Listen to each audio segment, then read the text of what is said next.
Fala nação, obrigado por escolher esse vídeo. Aqui você fica por dentro de todas as notícias sobre o Flamengo.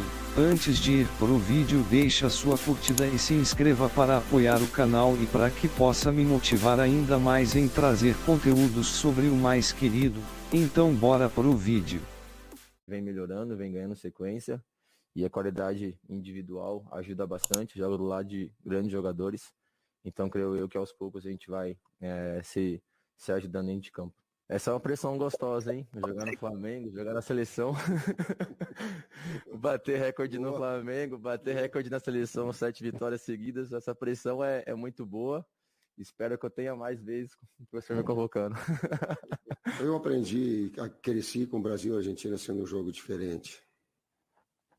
Não adianta eu querer usar de hipocrisia, de meias palavras. Ele tem uma conotação, eu vou repetir, a gente só rivaliza com quem a gente admira. Quando ia jogar Libertadores, que nós íamos jogar contra a Boca, contra River, Estudiantes de La Plata, São Lourenço, Racing, cara, ele fica uma outra atmosfera. O que a gente não pode é a energia, jogar o jogo antes da partida e absorver toda essa energia que tu gastar antes e ter um pouquinho mais de serenidade, equilíbrio, discernimento, porque a própria grandeza do jogo, porque o próprio jogo ele te emociona, ele te mobiliza, ele te faz adrenalina, as perguntas que você são direcionadas ao clássico. Então essa ponderação ela é fundamental, mas que é inevitável dizer que é um jogo diferente. Olha, tem o seguinte aí, se ganhar a Copa América não dá uma relaxada, né, uma anistia para o jogo seguinte, perder a final da Copa América traz um peso para quem tem esse marco, que no caso é a seleção brasileira. E aí, Rodrigo, quero que você lembre o que você ia dizer antes de outros confrontos, mas já entrando nessa questão, assim, de repente agora, se o Brasil vencer essa partida, se equipara ou vinga de alguma maneira a final da Copa América? Eu entendo que são coisas totalmente distintas. Para vingar, para mim, tem que ser final de Copa América, ou coisa maior, né? Final de Copa América e na Argentina, né? No Monumental ali, possivelmente, né? Olha, se a Argentina ganha o jogo, a gente vai começar a falar que o Tite é freguês da Argentina. O Léo citou um bom jogo do Tite contra a Argentina.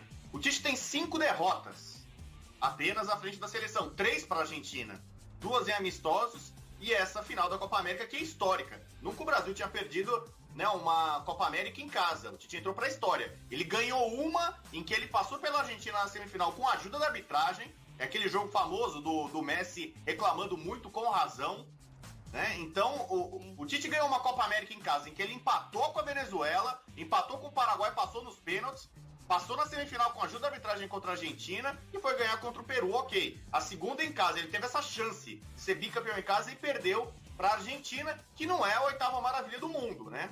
Perdeu.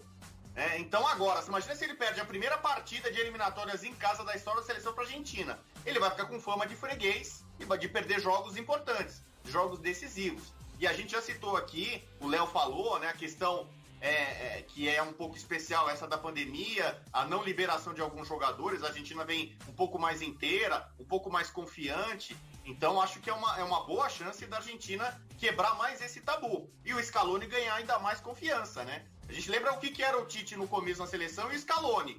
Era todo mundo tratando o Tite como semideus no Brasil e o Scaloni sendo tratado como auxiliar do assistente.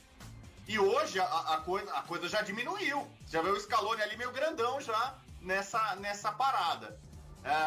E sobre o Miranda, é aquela bola de segurança, né? Porque o Miranda não precisa provar nada pra ninguém. Tem cara que você convoca, né? Tipo assim, você já sabe o que aquele cara pode dar, né? O limite dele, o alcance dele, e ele vai te entregar. O Veríssimo é mais uma incoerência, né? Porque o cara tava no Brasil, não era chamado. Aí ele vai pra Europa e em 5 segundos vira jogador de seleção, né? E aí de jogador de seleção que tá na fila passa a ser... O Edenilson também. Então tem coisas assim que realmente são bem estranhas, né? Mas daria 200 programas aqui para ficar falando sobre escolhas e opções. Só que para mim a Argentina chega mais forte para esse jogo. Quem precisa provar alguma coisa não é o Miranda, é a seleção brasileira, né? Agora você tocou num ponto, Rodrigo, que é o seguinte, essa relação de freguesia, acho até uma palavra forte, mas eu entendo também um crescimento do Scaloni, eu quero saber se o Léo concorda, tendo o retrospecto, Léo, das derrotas do Tite e colocando agora, caso venha mais um placar adverso contra a seleção da Argentina, freguesia é uma palavra que cabe? Não, acho que os números continuariam equilibrados. Freguesia tem que ser a coisa de perder sempre. Ele tem vitórias e derrotas. E os amistosos, sinceramente, eu conto muito pouco, velho. Nem conto, pra ser sincero. Aliás, é uma coisa que o Messi tem que fazer ainda, um gol valendo contra o Brasil, né? Porque os gols dele são todos em amistosos. E ele ainda não... E ele nem fez um bom jogo na final da Copa América, em que foi muito assunto da primeira conquista dele. E foi espetacular, velho, a emoção de todo mundo correndo pra cima dele pra comemorar, sabe o peso que ele carregava. Mas ele não fez um bom jogo na final. E eu acho que ele se desafia a fazer um jogo melhor contra o Brasil em situações valendo. São 5 gols, mas todos em jogos amistosos. Ainda falta o Messi fazer um gol em jogo valendo contra a seleção brasileira. Mas, enfim, questões de arbitragem de fato existem, mas podem existir em qualquer situação. E acho que teria que ser muito mais discrepante o retrospecto a gente falar numa freguesia. Mas acho que o Brasil não perde amanhã, não. E a palavra vingança, Dani, ela tem que ter um peso, né? Dentro do futebol. A vingança, ela tem que ser, pelo menos, numa mesma conotação daquilo que você precisa ter como objetivo para inverter a história. Ou seja, se o Brasil perder uma final de Copa América, não é num jogo de eliminatória de pontos corridos que isso vai ter um peso significativo. Ou uma final de Copa América ou coisa maior, né? Foi o que eu falei. É claro, exatamente. A vingança tem que ser, por exemplo, então, numa eventual Copa do Mundo, caso se cruzem no próximo ano, ou então, talvez numa outra Copa América, numa oportunidade, mas eu vejo que uma vingança legal, a vingança ela tem que ser sempre superior àquilo que você acaba tendo como derrota ou como frustração. E aí, no caso, seria uma Copa do Mundo. Porque senão você vai igualar, ganha de você numa final de Copa América, ganha também, tá bom. Não, a vingança gostosa é você jogar uma responsabilidade maior pro cara depois ganhar de você. Como aquela que o Brasil tá devendo, por exemplo, pra Argentina. Porque o Brasil perdeu em 90, não se encontraram mais em Copa do Mundo, né? O Brasil tem aquilo ainda entaladinho, por mais que o Brasil tenha vencido 2 Copas dali então, a Argentina não mais, etc e tal, a Argentina venceu essa Copa América, mas o que o Brasil ainda precisa digerir um pouquinho é aquela espinhazinha que ainda tá aqui da Copa de 90. Aí seria uma vingança bacana caso ocorresse em 2022.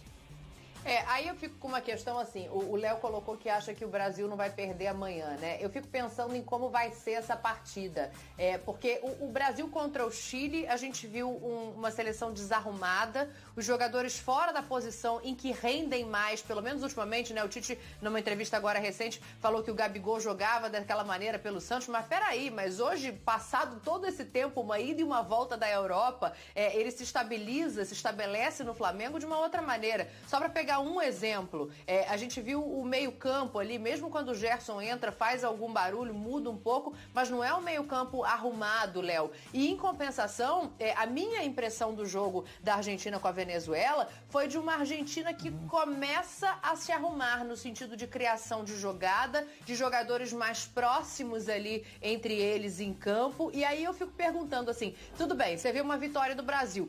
Como é que você desenha esse cenário de 90 minutos? Eu imagino um jogo mais brigado do que propriamente o Brasil tendo uma atuação dominante. Aí eu ficaria surpreso. E eu sou um pouco mais condescendente com a questão dos desfalques, velho. E acho que, inclusive, a gente tá na hora de olhar para um Gabriel Jesus, para um Richarlison, para um Fred, jogadores que muita gente desce o pau e perceberem que esses são jogadores importantes do elenco da seleção brasileira. Um Thiago Silva... gente, são jogadores que jogam nos principais times da Premier League. E aqui a gente acha que isso não serve, que é pouco, que esses caras não servem para jogar na seleção brasileira. Claro que servem, claro que fazem falta. E acho que é bom a gente olhar para eles com um olhar um pouquinho mais justo até, vendo a dificuldade que é para substituí-los em alguma situação. Agora, para tirar o máximo dos atacantes, o Brasil tem que ter a bola. Por que o mapa de calor do Gabigol é ele pressionando ali o Maripão, o zagueiro, pela esquerda do Chile? Porque o Brasil atacou pouco, o Brasil encontrou pouco ali os atacantes no momento de frente. Então é óbvio que o mapa de calor vai mostrar muito mais as ações defensivas do que as ações ofensivas. Então o Brasil vai ter que encontrar maneiras de ter mais controle no jogo.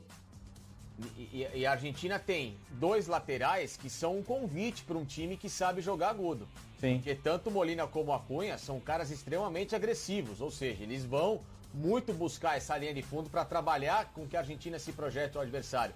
Então, se o Brasil explorar muito bem esses corredores que eles dão, como características ofensivas, é ótimo para que a seleção consiga jogar. Mas, para isso, o que ela precisa? Ter um meio-campo funcional, coisa que não foi como o Chile, contra o Chile. Se você tem um meio-campo funcional que vai te trabalhar para criar sua jogada, para você buscar alternativa, principalmente nas costas dos laterais, vai ser ótimo para o Brasil. Se você ficar vivendo de contra-ataque, esperando de uma forma mais reativa, como foi a seleção contra o Chile, você está muito mais suscetível a deixar que o adversário te agrida e você acabar sofrendo a consequência.